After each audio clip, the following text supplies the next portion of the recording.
매일 쌓여만 가는 투자 고민, 생각만 해도 벌써 지치시죠? 자문역이 대신 고민하고 속 시원하게 결판 내드립니다. 1%의 시선으로 보는 투자 양자택일, 오늘 양자회담의 주제를 공개합니다.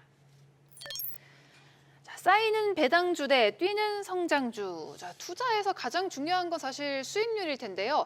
그 수익률을 높이려면 차곡차곡 쌓이는 배당주가 나을지, 잠재력을 품은 성장주가 더 유리할지 오늘 함께 짚어보겠습니다. 자, 우선 두 분은 뭐가 더 유리하다고 보십니까? 네, 전 당연히 성장주죠. 당연히 성장주다. 당연히 배당주죠. 당연히 배당주다. 네, 확신 있게 이야기를 하셨는데 일단 박상훈 자문역은 배당주를, 김지현 자문역은 성장주를 선택을 하셨습니다.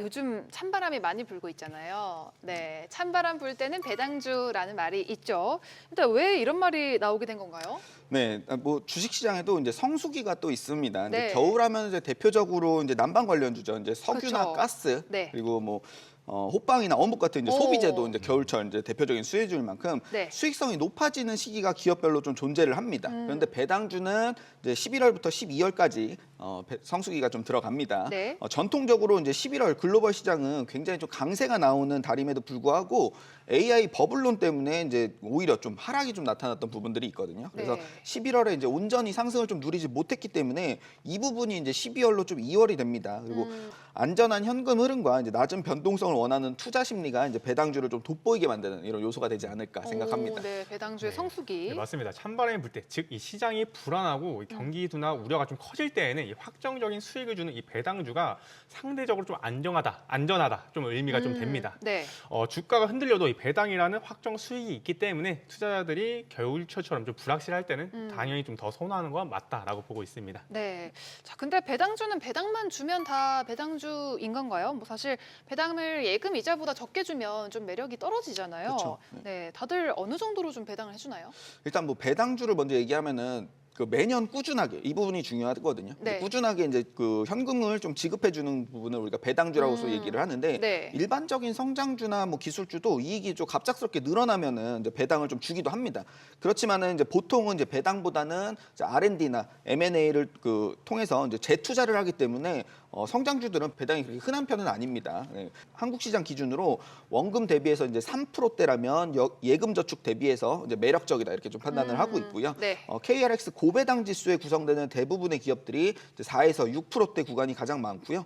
전통적으로 이제 고배당주인 이제 금융과 통신 그리고 이제 지주사들 ETF 평균도 약 5%대 배당 수익률이 좀 나오고 있습니다. 네. 그리고 삼성전자도 작년 기준 2.7%나 좀 배당을 줬습니다. 네. 그래서 조금 이 구간에 좀 해당이 된다라고 좀 보고 있고요. 네. 그리고 이제 5% 이상이면 시장에서도 명확하게 좀 고배당주로 좀 인식을 하는 좀 그런 부분이 있습니다. 네.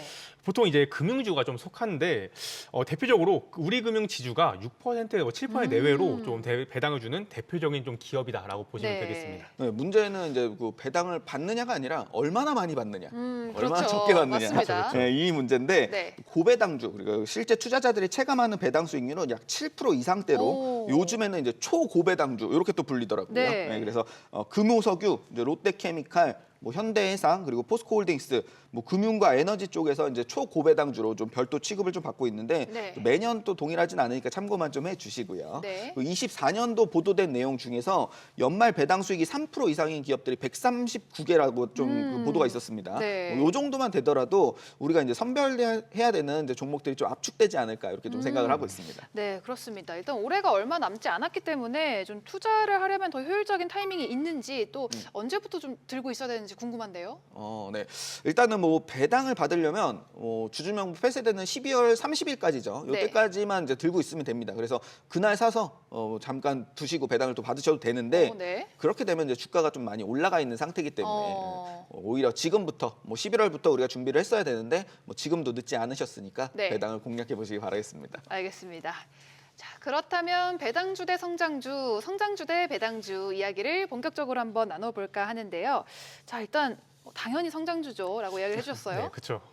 저는 일단 성장주에서 이제 구조적 성장 산업을 좀 좋아하는데 네. 뭐 AI나 로봇, 뭐 반도체나 전력, 뭐 원전처럼 앞으로의 시장 구조 자체가 이제 커지는 산업에 올라타면 중간에 이 조정이 와도 결국 이 장기 수익률은 훨씬 더 크게 나오는 흐름이 좀 나옵니다. 네. 이걸 위해서는 결국 시장이 반등이 좀 나와 주어야 하는데 사실 미국 증시랑 이제 국내 증시가 최근 11월에 좀 이제 잠깐 조정이 있었지만 네. 큰 흐름을 봤을 때에는 이 상승 추세 안에 있는 시장이거든요. 네. 그래서 이런 환경에서는 자연스럽게 이 경제가 무너지지 않는 한 결국 이 구조적으로 성장하는 이 성장주가 더 크게 더 빨리 좀 올라올 수 있다라고 보고 있습니다. 네. 저 배당주에서 좀 말씀을 좀 드리면 네. 앞서 내용을 좀 말씀드리긴 했지만 일단은 배당락 이전에 이제 배당을 받기 위해서 이제 수급이 쏠린다는 게 이제 최대 장점이거든요. 그래서 네. 보통 12월 29일부터 30일까지 이때까지 그 배당이 확정되기 전까지 투자금이 유입이 되고 이 수급이 이탈되지 않고 그대로 유지된다는 점이 제일 큰 장점인 것 같습니다. 네. 물론 이제 1월이 되면은 이제 배당이 확정된 후에는 주가가 이제 크게 하락하는 모습들도 좀 나오긴 하는데 이 부분은 이제 배당량 회복률이라고 높은 기업들이 이제 우리가 좀 방어를 해야 되는 문제겠고 중요한 건 또 우리가 26년도 내년도에도 이제 배당을 또 받아야 되잖아요. 그렇죠. 네, 그래서 결국 배당이라는 건 이제 회사가 이제 벌어들인 이익이 많으니까 이 부분을 주주한테 환원을 해준다는 이런 취지잖아요. 네. 그래서 그만큼 이제 배당주들이 장기적인 성장성이 굉장히 크고 돈 잘 버는 회사라는 것을 좀 미리 알 수 있는 부분입니다. 그래서 머리 아프게 뭐 재무제표를 볼 필요도 없게 되는 거죠. 배당을 네. 준다는 것 자체가. 네. 그래서 배당은 어차피 이제 부수적인 수입으로 보고 안정적인 자금을 좀 투자해 주신다는 쪽에 이제 포커스를 좀 맞춰 주시는 게 좋겠습니다. 네, 그렇죠. 사실 이 수익률로는 배당주가 성장주를 이기기는 쉽지가 않죠. 네. 근데 이제 성장주는 보통 이제 기술주가 좀 많은데 이 기술주는 가장 중요한 요소가 금리라고 좀 얘기를 드렸습니다. 네. 근데 금리가 제가 앞서 좀 얘기 드렸듯이 12월은 금리 인하가 거의 확정이 된 상황이고 네. 내년에도 이 흐름이 이어질 가능성이 높습니다. 그리고 성장주는 미래 가치를 좀 보고 투자하는 좀 종목들이 많다 보니까 결국 이 금리가 내려가면 결국 이 배당주보단 훨씬 빠르고 또 강하게 좀 반응이 될 거라고 좀 보고 있습니다. 네. 이번에 12월 10일 그 FOMC가 좀 나오게 되면은 여기서 이제 좀 어떻게 얘기하냐에 따라서 기술주들의 이 흐름이 확정적으로 좀 나올 거다라고 보고 있습니다. 네. 불안하죠. 이제 그 금리가 오를지 떨어질지 모르니까. 그렇죠. 근데 배당주는 경기 방어주에 속해서 변동성이 굉장히 좀 낮습니다. 지금 우리가 11월 달에 또 시급할 만큼의 이제 증시가 좀 크게 요동을 쳤는데 네. 배당주들은 변동성이 굉장히 낮고 이제 방어력이 좀 강해서 이런 부분들을 좀 견뎌내는 특징이 좀 있습니다. 네. 12월 증시가 이제 강하다고 저는 생각을 좀 하고는 있는데 예측이 이제 틀리거나 이제 변수가 좀 나올 수 있기 때문에 손실을 좀 방지하는 차원에서도 이제 배당주가 좀 매력이 있다고 생각을 합니다. 네. 그렇죠. 배당주가 확실히 안전하다는 느낌이 들긴 네, 합니다. 맞습니다. 성장주의 경우 사실 주가가 성장하지 못하면 이제 그대로 그쵸. 마이너스가 되는 건데 그래서 어떤 종목 들어갈지가 가장 중요할 것 같습니다. 근데 참고로 시장이 많이 떨어지면은 네. 배당주도 떨어집니다.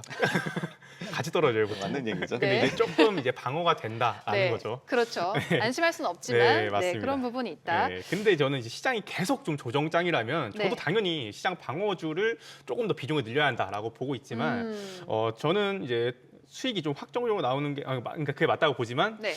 지금 시장은 이제 금리 인하 기대감이 앞서 얘기했듯이 조금 더 중요하다라고 보고 있습니다. 그걸 봤을 때에는 그 비중으로 보면은 한 20% 30% 정도가 좀 적절하다라고 보고 있고요. 네. 의외 반면에 이제 성장주는 한 70%가 조금 적합하지 않을까. 왜냐하면은 금리 인하는 거의 확정이 된 상황이기 때문에 네. 그 부분을 봤을 때는 조금 비중 차별을 둬야 한다. 네. 한 가지 더 말씀을 좀 드리면은 이제 기관이나 연금에서도 이제 11월 리밸런싱이 좀 들어가잖아요. 그래서 이제 성장주들은 이제 수익들을 계속 매도를 하고 가치주로 좀 교체를 해서 이제 변동성을 이제 최대로 좀 낮춥니다. 그래서 더 이상의 이제 수익을 이제 확보하기보다는 결과가 좀 필요하거든요. 이제 우리가 잘했다, 못했다, 성과적인 부분도 책정을 좀 해야 되고요. 네. 그래서 수익을 지켜내려는 움직임들이 좀 강해지고 있기 때문에 기관 자금이 쏠리는 이제 계절적 효과까지 좀 누릴 수 있다고 생각을 합니다. 네. 근데 이미 상승이 많이 나왔던 종목 중에서 보면은 네. 기술주들이 많아요. 그래서 기관이나 외국인들이 평단가가 굉장히 좀 아래인 경우가 많습니다. 네. 근데 제가 앞서 좀 얘기 드렸듯이 안 좋은 종목은 버리고 좋은 종목은 계속 좀 가지고 간다고 했죠. 근데 기술주들이 평단가가 아래이기 때문에 저는 성장주가 조금 더 낫지 않을까. 네, 알겠습니다. 그렇습니다. 네, 그냥 당연히 배당주다, 당연히 성장주다라고 말씀하신 만큼 확고한 의지와 의견을 잘 들었습니다. 자, 요즘 이런 분들 많으시죠. 엔비디아 그때 살 걸. 현재 시가총액 1위인 엔비디아도 성장주이던 시절이 있었잖아요. 제2의 엔비디아를 알아볼 수 있는 방법 같은 거 혹시 좀 있을까요? 저는 아주 솔직하게 좀 말씀을 드리면 네. 시대의 흐름을 계속 좀 공부를 하는 수밖에 없다라고 보고 있습니다. 네. 뭐 뉴스, 뭐 리포트, 뭐 기술 변화 등등 뭐 이런 것들이 계속 좀 달이 뭐 연마다 계속 바뀌기 때문에 네. 이 흐름을 꾸준히 좀 공부하면서 따라가야 한다고 보고 있습니다. 네. 근데 이렇게 좀 공부를 해도 타이밍을 놓칠 때가 많죠. 네. 먼저 급등해서 좀 놓치기도 하고 뭐 이쯤이겠지 하고 매도를 하면 급등을 하는 경우가 있습니다. 그래서 주식하면서 그때 살 걸. 그때 팔 걸. 그렇죠. 네, 이렇게 네. 하는 말이 계속 좀 괜히 따라오는 게 아닙니다. 네. 사실 저도 수도 없이 좀 겪었습니다. 네. 오늘도 조금 겪긴 했거든요. 네. 그런데 저는 사실 이런 부분은 후회를 아예 안 하려고 합니다. 왜냐면 이제 후회가 투자에선 독이에요. 네. 그래서 못 맞췄으면 그냥 보내주고 그래 그건 어차피 그거야 라고 좀 하고 보내주고 저희는 다음 흐름이 어디일지를 맞추는 게 저는 가장 좀 중요하다라고 보고 있습니다. 그래서 네. 중요한 건 조급해하지 않고 이제 앞으로의 흐름을 계속해서 좀 바라보는 게 중요하다. 너무 전교 1등다운 대답 아닌가요? 공부를 하고 이제 모르겠으면 다음 문제로 넘어가라.